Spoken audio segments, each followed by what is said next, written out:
नमस्कार, आप देख रहे हैं इंडिया जंक्शन न्यूज। मैं हूं आपके साथ नवनीत। 2014 से लेकर अब तक लगातार वाराणसी सीट सुर्खियों में बनी रही। भले ही प्रधानमंत्री नरेंद्र मोदी ने वाराणसी से अपनी विजय हासिल कर ली हो, लेकिन कांग्रेस प्रत्याशी अजय राय मोदी की इस जीत को आधी अधूरी जीत मानते हैं। और इस बार तो अजय राय ने सीधे मोदी को ही चैलेंज कर दिया है। क्या है अजय राय के चैलेंज की वजह, हम दिखाएंगे इंडिया जंक्शन की इस स्पेशल रिपोर्ट में। अजय का चैलेंज। 2014 के लोकसभा चुनाव में वाराणसी सीट तब सुर्खियों में आ गई थी जब एक साथ तीन दिग्गज चुनावी मैदान में उतरे थे, जिनमें पहला नाम था प्रधानमंत्री नरेंद्र मोदी का, दूसरा नाम अजय राय का और तीसरा नाम था अरविंद केजरीवाल का।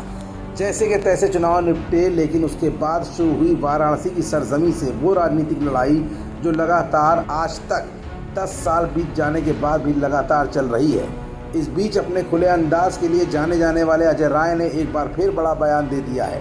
इधर काशी विश्वनाथ से प्रधानमंत्री मोदी ने जीत का परचम फहराया और उधर अजय राय ने इस बयान से मीडिया में सुर्खियां बटोरना शुरू कर दिया।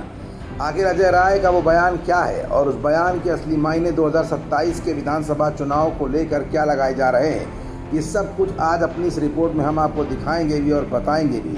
दरअसल अजय राय ने मोदी को सीधे तौर पर चैलेंज किया है। अजय राय कहते हैं कि प्रधानमंत्री वाराणसी सीट छोड़कर एक बार फिर चुनाव लड़ें और जीत कर दिखा दें। अगर जीत गए तो मैं राजनीति से इस्तीफा दे दूंगा। अजय राय ने आगे कहा कि काशी की जनता ने उन्हें वोट तो दिया है, लेकिन प्रेम हमें दिया है। पिछली बार वो शपथ ग्रहण से पहले काशी की जनता का धन्यवाद कहने आए थे। इस बार चुनाव जीतने के 14 दिन बाद उनकी शक्ल वाराणसी में दिखाई दी है।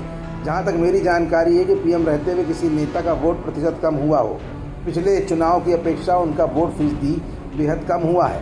काशी की जनता ने उन्हें नकार दिया है। अब ज़बरदस्ती आकर घूमना, अपने गुजरात के भाइयों के सारे ठेका व्यापार देना, इससे काशी के लोग दुखी हैं। राय ने आरोप लगाया कि बनारस की चीज़ों को खराब किया गया है।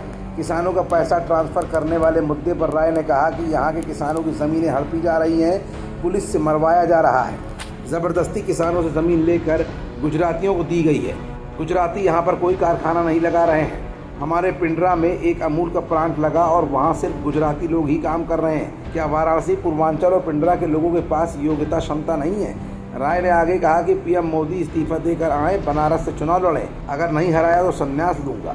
यूपी के उपचुनाव के संदर्भ में अजय राय ने आगे कहा कि ये गठबंधन जारी रहेगा और साल 2027 में हमारी ही सरकार बनेगी। उपचुनाव में सीट शेयरिंग के सवाल पर अजय राय ने कहा कि अभी इस पर आगे चर्चा होगी। फिलहाल मोदी का धन्यवाद दौरा भले ही मीडिया की सुर्खियों में बना रहा, लेकिन इस समय अजय राय का यह बयान आना न सिर्फ इंडिया गठबंधन बल्कि कांग्रेस का भी आत्मविश्वास को बयां करता दिख रहा है। अब देखना ये होगा कि 2027 में इंडिया गठबंधन की ये एकता किस हद तक आगे बढ़ पाती है, जिसका प्रतिबिंब अभी हाल की ही 10 सीटों पर होने वाले विधानसभा उपचुनाव पर दिखने भी लगेगा। खबरों से जुड़े रहने के लिए सब्सक्राइब करें हमारा चैनल इंडिया जंक्शन।